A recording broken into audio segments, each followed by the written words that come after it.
Hello viewers, Tollywood story এক্সপ্লেনারে পরশুরামের আজকের পর্বে আমরা দেখতে পাচ্ছি শুরুতেই কিন্তু কর্ণ চ্যাটার্জি চলে গেছে একদম ডোডোর কাছে, গিয়ে ডোডোকে জিজ্ঞাসাবাদ করছে যে শুধুমাত্র তোর জন্য, তুই সেদিন ক্যাফেতে মারামারি করেছিলিস না, তোরা যেখানে সেখানে যা কিছু করে বেড়াবি, আর তোদের লিডার যেহেতু কবির, তাই ফাঁসবে কবির। আজকে শুধুমাত্র তোর জন্য আমার ছেলেটা জেলে, তোর জন্য আজকে তুই দায়ী আমার ছেলেটার এই অবস্থার জন্য। ডোডো বলছে বিশ্বাস করুন আমি এরকমটা করতে চাইনি, বিশ্বাস করুন। বলছে একদম চুপ করে থাক, একদম চুপ করে থাক, আমি এই সমস্ত কিছু শুনতে আসিনি। ডোডো বলছে আপনার তো অনেক পাওয়ার, আমার পরিবারকে নিয়ে আসুন না, আপনার তো অনেক পাওয়ার, অনেক কিছু। বলে চুপ করে থাক, আমি আমার পাওয়ার বা ক্ষমতা এই সমস্ত কিছু নিয়ে তোর সাথে আলোচনা করতে আসিনি। ডোডো বলছে তাহলে কেন এসছেন, কেন এসছেন আমাদের এইভাবে ইয়াং জেনারেশনটাকে শেষ করে দিচ্ছেন, কেন এসছেন আপনি? বলে এই একদম চুপ করে থাক, একদম বেশি কথা বলবি না। আচ্ছা তোকে তো সেদিন পরশুরাম মারধর করেছিল না, বল পরশুরাম কে, কেমন দেখতে বল। ডোডো কিন্তু মনে মনে শুধুমাত্র পরশুরামের কথাই ভাবছে। পরশুরাম যে তাকে মেরেছিল, তাকে ধমকেছিল, বলতে গেলে এনকাউন্টার করে দেবে, আর ওই মানে ষষ্ঠ অবতার, বিষ্ণুর ষষ্ঠ অবতারের কথা যেটা বলেছিল, সব কিছু ওর মাথার মধ্যে ঘুরছে। কিছুতেই বলে না, না না না আমি জানি না, আমি জানি না পরশুরামকে। বলে চুপচাপ বল কিন্তু ডোডো যে পরশুরামকে। অনেকক্ষণ ধরে কর্ণ চ্যাটার্জি কিন্তু ওকে ভয় দেখিয়েই যাচ্ছে, বলেই যাচ্ছে যে বল, পরিষ্কার করে বল, কিন্তু আমি কিন্তু ভালো করে বলছি, আমি তোর কাছে হাত জোর করছি নে, কবির চ্যাটার্জির বাবা তোর কাছে হাত জোর করছে কর্ণ চ্যাটার্জি, বল পরশুরাম কে বল। বলে আমি জানি না, আমি জানি না, আমি সত্যি জানি না, আমি জানি না আমি পরশুরাম কে। আমি বলতে গেলে আমাকে বলেছে এনকাউন্টার করে দেবে। তখন কর্ণ বলছে ও আচ্ছা আচ্ছা এনকাউন্টার করে দেবে, আর তুই বেরালে যে তোকে আমি শেষ করে দেব। তখন ডোডো বলছে পারবেন না, পারবেন না, আপনি কিচ্ছু করতে পারবেন না, আর পরশুরামের সাথে আপনি পারবেন না, ও আলাদা ধাতুতে গড়া। বলে পারবো পারবো আমি পারবো, আমি ঠিক পারবো, আমি ওকে উড়িয়ে দেবো। দেখ ভালো কথা বলছি, বলে দে, তাহলে তুই আকাশ সবাই কিন্তু বেঁচে যাবি, আমার ছেলে সবাই বেঁচে যাবে, বলে দে পরশুরামকে। কিন্তু ডোডো কিন্তু কিছুতেই মুখ খোলে না, বলবে না। তখন বলছে আচ্ছা বেশ, তুই বলবি না তো, তুই বলবি না তো, এবার দেখ আমি কি করি, তাই বলছে। এই বলে যখন চলে যাচ্ছে কর্ণ, তখন বলছে আঙ্কেল এইভাবে আমাদের জেনারেশনটাকে শেষ করে দেবেন না। তখন কর্ণ ইশারা করছে জাস্ট উড়িয়ে দেব, একদম জাস্ট উড়িয়ে দেব। আর ডোডো তো ভয় পেয়ে যায়, কর্ণ কিন্তু তারপরে চলে যাচ্ছে। আর ওদিকে দেখা যাচ্ছে সেই ব্রাঞ্চেই ঢুকছে কিন্তু পরশুরামের পুরো টিম, শুধুমাত্র নেই পরশুরাম, বলরাম আছে, মায়া আছে, সৌরভ আছে, ওদিকে বাব্বারকে নিয়ে ঢুকছে, আর সঙ্গে ওদের নবারুণ মাইতিও আছে, চলে আসছে কিন্তু হেঁটে হেঁটে। আর এদিক থেকে কর্ণ চলে আসছে। এবার আস্তে আস্তে কিন্তু তারা মুখোমুখি হতে যাবেই কি, বলরাম কিন্তু দেখে ফেলে কর্ণকে। এবার কি করবে, বলছে সৌরভ, কর্ণ চ্যাটার্জি, নবরুণদাকে আড়াল কর, আড়াল কর, আড়াল কর, এই বলে সবাই কিন্তু আড়াল করে, নিজেরাও আড়াল হয়ে যায়। কর্ণ চ্যাটার্জি কিন্তু এসে তাদেরই সামনে দাঁড়ায়, কিন্তু কর্ণ চ্যাটার্জি ফোনে এতটাই ব্যস্ত আর অন্য চিন্তায় আছে, তাদেরকে কিন্তু লক্ষ্য করে না, কর্ণ চ্যাটার্জি চলে যায়। এদিকে দেখা যাচ্ছে যে পরশুরাম বাজার করে ফিরছে, আর তার বউ ফোন করেছে তটিনী, ফোন করে বলছে এটা লাগবে, ওটা লাগবে, সেটা লাগবে। বলে হ্যাঁ হ্যাঁ বাবা আমি সব নিয়ে আসবো, সব নিয়ে আসবো। বলে শোনো না একটা কথা, শোনো না। তখন পরশুরাম বলছে এই যে দেখো না আমার একটা ক্লায়েন্টের ফোন আসছে, আমি একটু পরে কথা বলি। বলে আরে শোনো না তোমার সেই ক্লায়েন্টের ফোন, আমি বলছি কি। তখন কিন্তু পরশুরাম বলছে পরে পরে, সব পরে হবে, এই বলে ফোনটা কেটে দেয়। আর বলরাম কিন্তু ফোনটা, মানে বলরামের ফোনটা রিসিভ করে পরশুরাম। আর বলরাম ইনফরমেশন দিচ্ছে যে কর্ণ চ্যাটার্জি এসেছিল এখানে ডোডোর কাছে। আর ওদিকে তটিনীকে তার বাচ্চারা বলছে আচ্ছা তুমি তো পাকে বললে পাউরুটি আনার জন্য, পাউরুটি মানে তো ব্রেড তাই না মাম্মা? পিকো বলছে, বলে হ্যাঁ মা, মানে পাউরুটি মানে হচ্ছে ব্রেড, আর সেই ব্রেড দিয়ে আমি তোমাদেরকে স্যান্ডউইচ বানিয়ে দেবো। তখন বলছে ও আচ্ছা। বলে তোমার বাবা তো মনে হচ্ছে পুরো বাজারটা মাথায় করে নিয়ে আসছে, এতটা লেট হচ্ছে তোমাদের পিছনে তো বকতে বকতে, তোমাদেরকে ওঠোরে ওঠোরে ওঠোরে করতে করতে, তোমাদেরকে ফ্রেশ করাতে করাতে, এটা করতে করতে তো আমার দিন পার, নিজেদের কাজটা না এবার নিজেরা করতে শেখো, ঠিক আছে, অনেকটা বড় হয়েছো, এইভাবে বলছে। আর তার মা বকাবকি করছে, তারা মন খারাপ, মন খারাপ করে বসে আছে। তার মা চলে যায় রান্নাঘরে, তাদের পেছনে বকবক করতে করতে, তাদের টিফিন বানাতে হবে।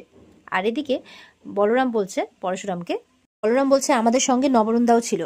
তখন বলছে যে পরশুরাম বলছে দেখেনি তো, বলে না দেখেনি। বলে খুব সাবধান কিন্তু, নবরুণদা কিন্তু টার্গেট হয়ে আছে, দেখলেই তুলে নেবে।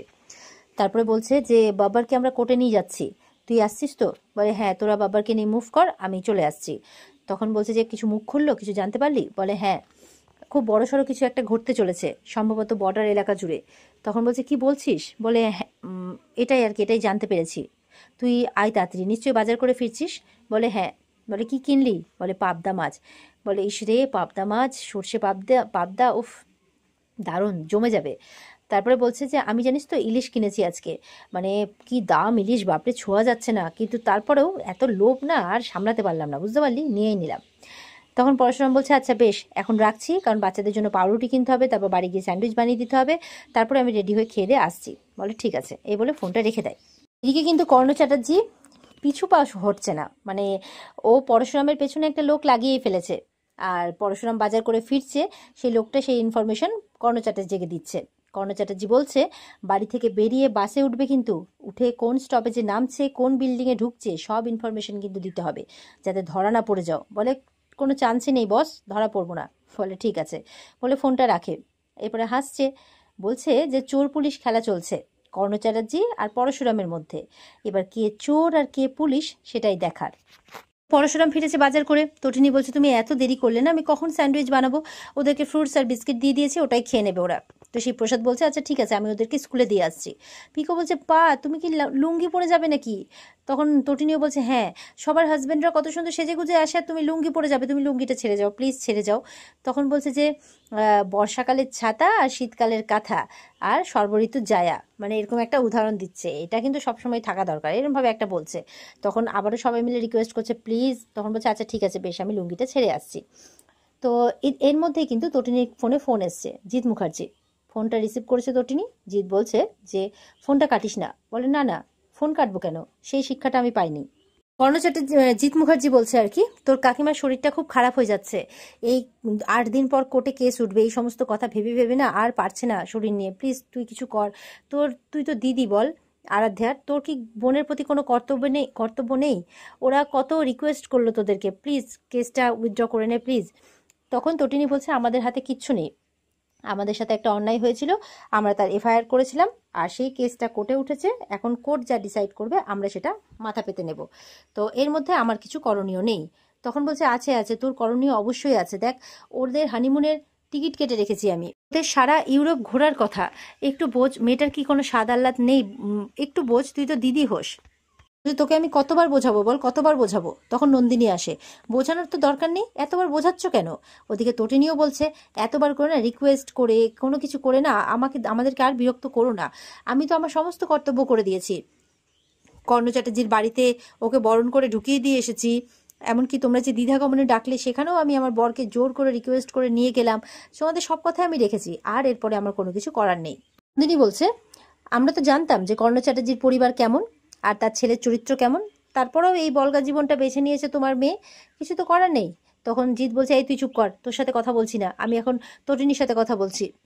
তটিনীকে বলছে প্লিজ তটিনী বোঝার চেষ্টা কর, দেখ আমার জন্য, তোর বোনের জন্য, প্লিজ বোঝার চেষ্টা কর। তটিনী বলছে দেখো আমারও আর ভালো লাগছে না, এইভাবে সবসময় ফোন করছো, অনুরোধ করছো, এইসব না আর নিতে পারছি না আমরা। জিৎ বলছে দেখ আমি শুধু বোঝানোর চেষ্টা করছি, বলছে দেখ তুই আমার ভাইজি, আরাধ্যা আমার মেয়ে, আমি তোদের দুজনেরই ভালো চাই, মঙ্গল চাই।